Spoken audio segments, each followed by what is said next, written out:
The Chinese authorities have stipulated that from September 1st, 2025, all newly manufactured electric bicycles must meet the new national standard requirements.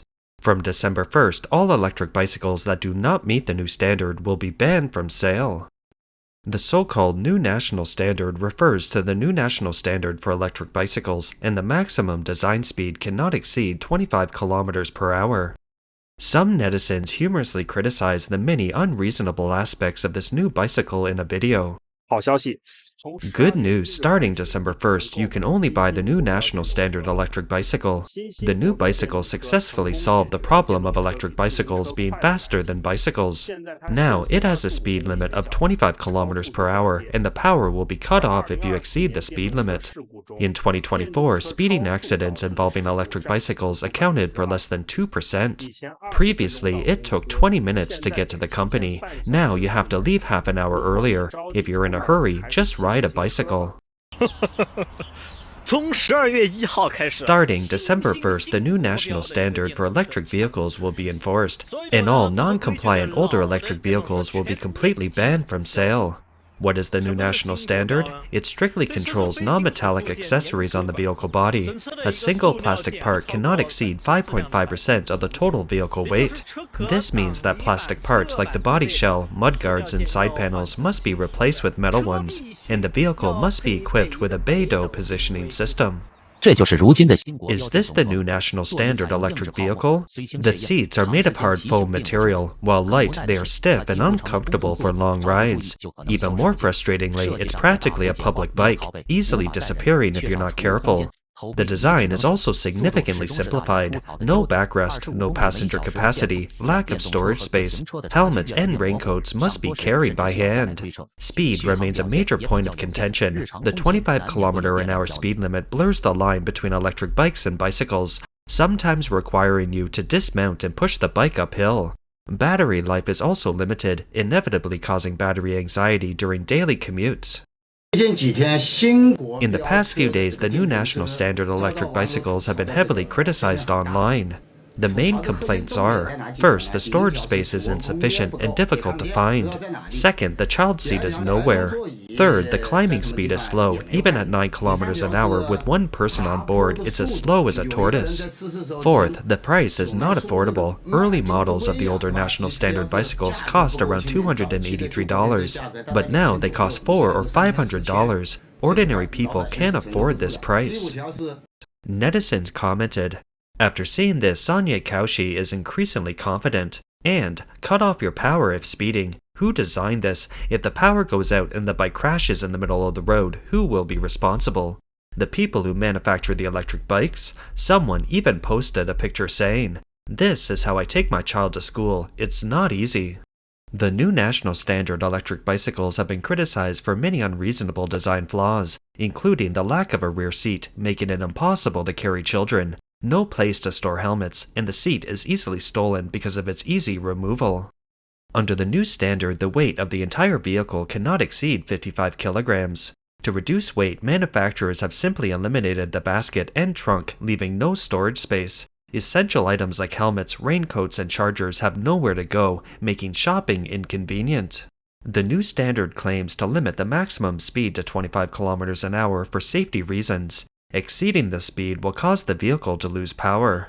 This results in the new standard electric vehicles being unable to climb hills. Users have reported that even slightly steep inclines become impossible to ride, forcing them to push the vehicle uphill. Furthermore, the seat length cannot exceed 35 centimeters, meaning the new models have only a single seat, leaving no secondary seat for children when parents pick them up from school. You only consider safety features, but your practicality is poor. This seat is very unfriendly to families with 2 children. There's simply no room for a child in the back. Personally, I feel unsafe without a backrest. There's also no storage space. You need a raincoat when it rains, helmets are required by traffic police, and there's nowhere to put the charger. The video subtitles are even more poignant. Don't even mention a second child, even no room for a first child. Look at its seat. You can lift it up directly. Let me show you the battery compartment. It can only fit 4 tiny lead-acid batteries. I don't even know if it can run 20 kilometers. What material is this? Foam. The seat is removable, you ride it out in the morning, and when you come back at night, the seat might be gone. When customers come in, do you think you'd buy it? Does this bike have any storage space? For example, let me ask you, can you clearly see where the storage is? You have to carry the bag on your back, the helmet and raincoat are in the bag. This seller's humorous description drew witty comments from netizens. It's reached the point where even sellers can't find a selling point. This is the first time I've seen a seller who doesn't even want to sell. The bosses are speechless. It's already difficult enough. Can it get any harder? Another vendor complained, how are ordinary people supposed to buy this? I've been selling electric bikes for 28 years and I feel like this bike is utterly unusable. I don't know who designed this bike. How could it be designed like this? A bike design should at least address the needs of ordinary people. If I were buying a bike, I probably wouldn't buy this one either. I'd rather spend more money on a bicycle. Some people also made humorous videos showing how to solve the storage problem of the new national standard electric bikes. We'll give you a charger to put in a sack, a raincoat to put in a sack, a helmet to put in a sack, hang them on the back of the bike, and you'll have a place for the charger and helmet.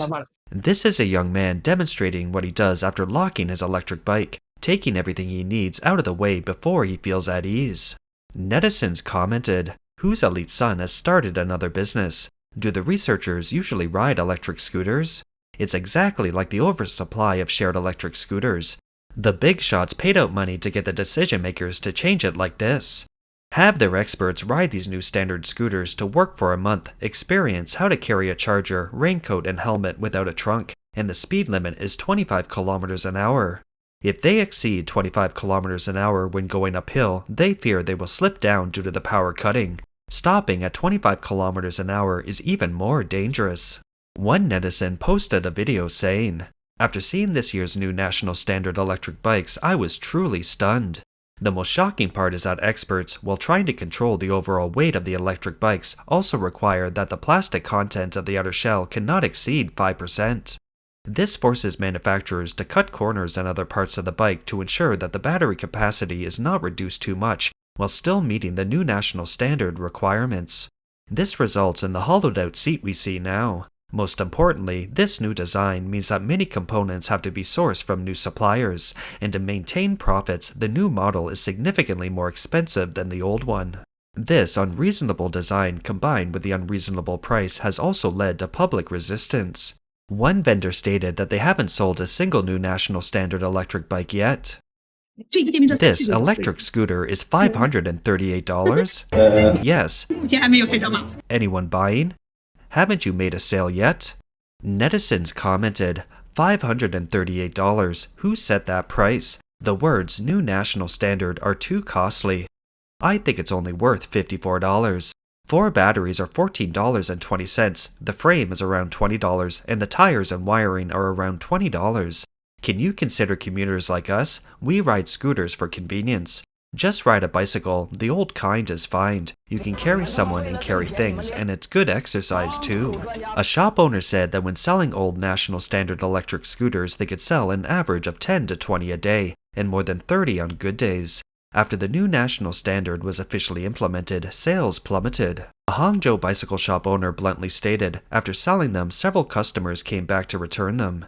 They felt the bikes were getting slower and slower, and we could only offer refunds to people rushing to work because young people couldn't adapt. The Chinese authorities firmly stated that according to the announcement of the National Supervisory Commission on strictly managing the mandatory product certification of electric bicycles, starting December 1st, all electric bicycles sold must comply with the new mandatory national standard. And the sale of electric bicycles meeting the old standard will be completely halted. The new standard, dubbed the strictest in history, imposes stricter technical requirements in key areas such as fire resistance, plastic content, tamper-proofing, and braking performance. It also requires electric bicycles to be equipped with high-temperature resistant vehicle identification numbers (VINs) for easy anti-theft tracking and status monitoring.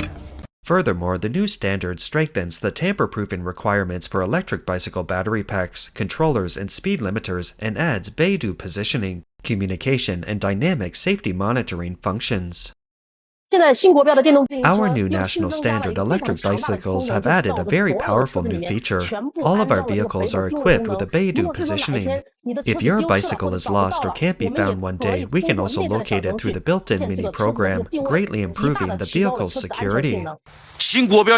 The new national standard electric bicycles are equipped with GPS tracking, which records your entire movement trajectory in detail. I don't know who's collecting this information, what their purposes, or what their motives are. We have no idea. Therefore, I strongly urge that our children not be allowed to ride alone. Regarding the Beidou positioning function that the CCP authorities are so proud of for preventing theft, the blogger is unconvinced. He said, "They say it prevents thieves from stealing and makes it easier to find your bike. I bet after a while your electric bicycle will still be stolen and you still won't be able to find it." This is the blogger's bold speculation. Someone actually tried it. They unplugged the Beidou positioning device and the bike still worked. It beeps when the speed exceeds 25 kilometers per hour. Now I turn off the key. This is the so-called handshake model, and this is a Beidou 4G positioning. Now I unplug the 4G positioning and see what happens. Now it's unplugged, there's no power, but if I turn the key back on, put the brake in P, it can still move.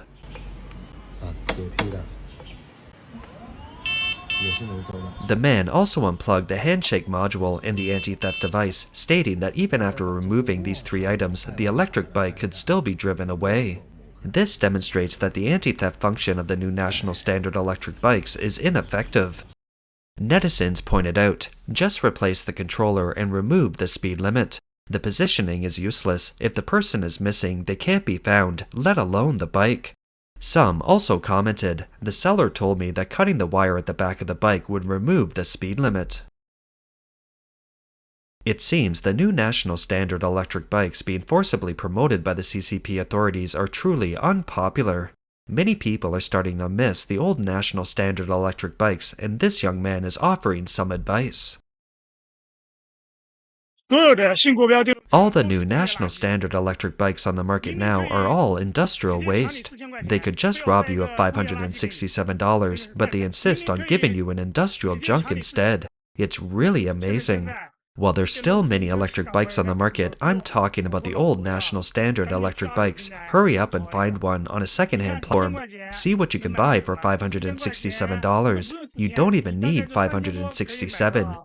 You could probably get a 9 Series MZ Mix, a Lu Yuan S70, S90, or a Talig Sky Red Rabbit for around $500. Another undeniable factor is that the new national standard electric bikes are limited to a speed of 25 kilometers an hour, which is a major drawback. Many delivery drivers complain that these electric bikes are too slow and even choose to deliver food by bicycle. On the streets of Shanghai, a person riding a new national standard electric bike is traveling at 23 kilometers an hour. While a delivery driver on a bicycle is ahead of him, the two bikes are going at roughly the same speed. The person filming the video couldn't help but remark that the scene was rather magical. A food delivery driver, unable to bear it any longer, filmed a video criticizing the experts who developed the new national standard for electric vehicles. A household tool needed by 380 million people. What, has the electric bike violated some cardinal rule? Or is the profit involved too great? A product researched by a group of people who don't use it has become something those that need it can't use. Slow to start, short range, can't carry cargo, can't carry passengers. I have to carry the charger and I have to wear a helmet the whole time I get off. This kind of useless bike, avoiding all practical functions, and you still want to sell it to me for over $500? Are we stupid and rich? Or are you all out of your minds? It's clear that this so-called new national standard electric bike is truly inapplicable, hence many people are calling for a return to bicycles. Some netizens posted comparison pictures satirizing the CCP's new national standard for electric bikes as causing a regression in transportation. As one blogger succinctly put it, even if people return to using bicycles on a large scale, the Chinese Communist Party authorities will not let go of their harvesting of resources. If starting tomorrow everyone stops riding electric bikes and switches to bicycles, do you believe it? In less than 2 years, bicycles will also have new regulations. Not only will you have to wear a helmet, register, buy insurance, and undergo annual inspections, but you might even have to report to the traffic police whether your bicycle bell is ringing. Everyone will have to take a bicycle driving test before they can ride on the road. Things like theory tests, riding with one hand, and answering the phone with one hand. If your bicycle weighs more than 15 kilograms, it's considered an unqualified bicycle and will be confiscated if you take it on the road. This female blogger also predicted that even more outrageous, traffic police might be on the roadside with speed cameras, and anyone riding a bicycle exceeding 12 miles per hour will be fined without exception. She sarcastically remarked that even bicycles are banned and everyone has to walk to work. Will everyone need to register and obtain a walking permit? The blogger commented that while this sounds like a joke, what happened to the motorcycles that were everywhere just 2 years ago? Why were tricycles, which were allowed before the new year, banned so suddenly? Now it's the electric bike's turn to be regulated. This statement perfectly captures the CCP's pure-hearted exploitation of its citizens. Whether it's motorcycles, tricycles, old standard electric bikes, or the so-called new standard electric bike, they are all tools for the CCP to harvest its wealth.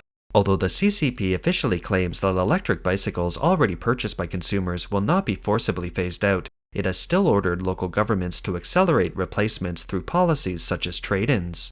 Some netizens pointed out that this acceleration, no matter how it's said to be not mandatory, will turn into forced voluntary, because the authorities are pushing for replacements simply to get their hands on people's money. The Chinese people are no longer easily deceived. Through repeated financial exploitation by the CCP, they have come to understand the CCP's true intentions towards its citizens. No matter how loudly the slogan of serving the people is proclaimed, it cannot conceal the CCP's true mentality and practices of treating the masses as harvested leeks. That's all for today. If you enjoy our content, please give us a thumbs up, subscribe, leave a comment, and share it with a friend. We appreciate your support, and we'll see you next time. 你看，我要超车了，笑死了！这就是新国标是吧？